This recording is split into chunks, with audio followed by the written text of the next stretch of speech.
Hi, Chris Moore, financial advisor, and I'm also a healthcare sales agent.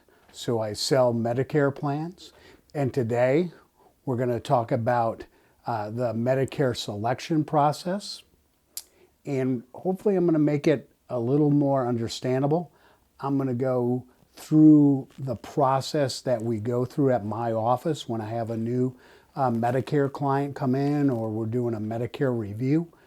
What are the steps we go through to try to make a systematic process so you can go through it. And this is educational only. We're not going to be talking about anything specific about any of the plans. Okay, let's start. The first choice is an easy one. You only have two different choices to go, really two different roadmaps. And of that choice, the first choice is you go with Original Medicare.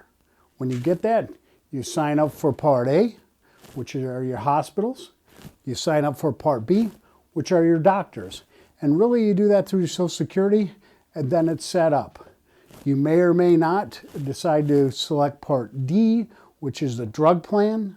You can do that. That's a separate policy. You also may, as part of your Part B, you're going to be paying a premium to Social Security for it, but you can also buy a Medigap Supplement plan that goes in to your Part B and helps cover the costs Medicare doesn't cover. And that's why it's called Medigap Supplement Plan.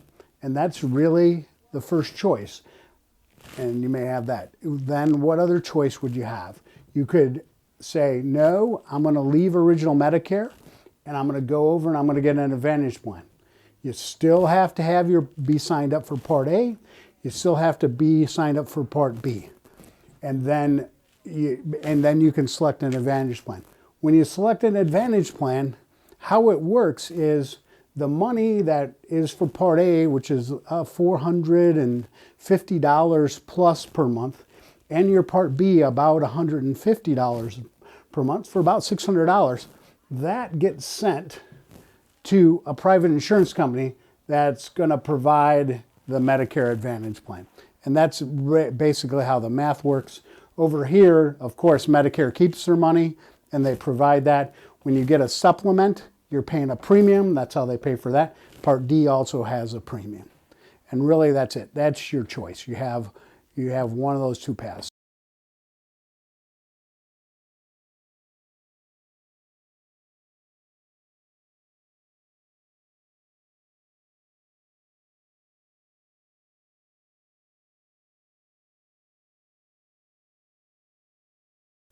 So lastly, don't like to talk about penalties, but we should talk about what kind of penalties might you have with Medicare.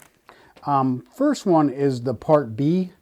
Let's say that you turn 65 and you're not taking your Social Security. If you're taking your Social Security, you automatically get signed up.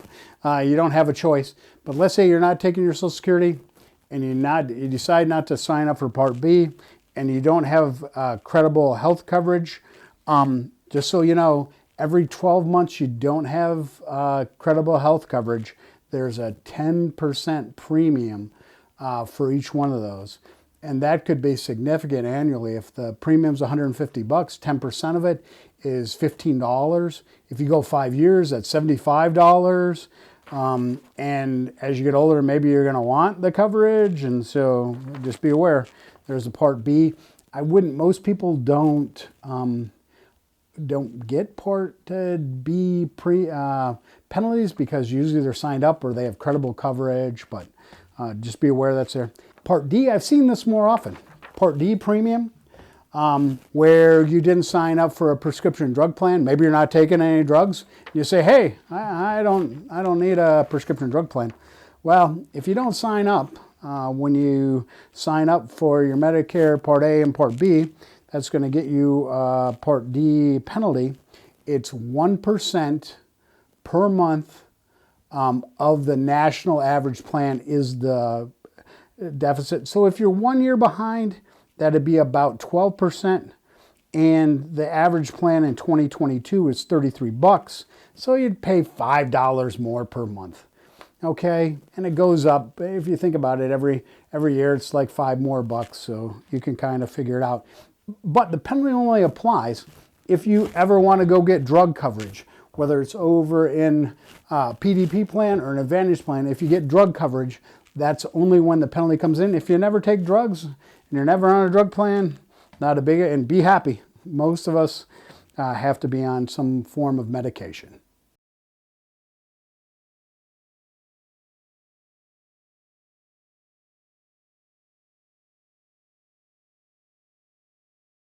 Well, that wraps it up. If I haven't done a good job and you're still confused, what I would recommend is you either find a licensed agent that can sell Medicare plans. There's some senior aging centers that you can go to that can help with that. And I'm a financial advisor. I do that as part of my practice. Many financial advisors go through health specific stuff. They know lots of information about Medicare. They may be a good resource. So if a financial advisor, you can always ask them. But you should go ask for some help. It's an important thing. It should be a good thing. It's Medicare is great health coverage for reasonable prices normally. So just so you know. So thanks again. Have a wonderful day.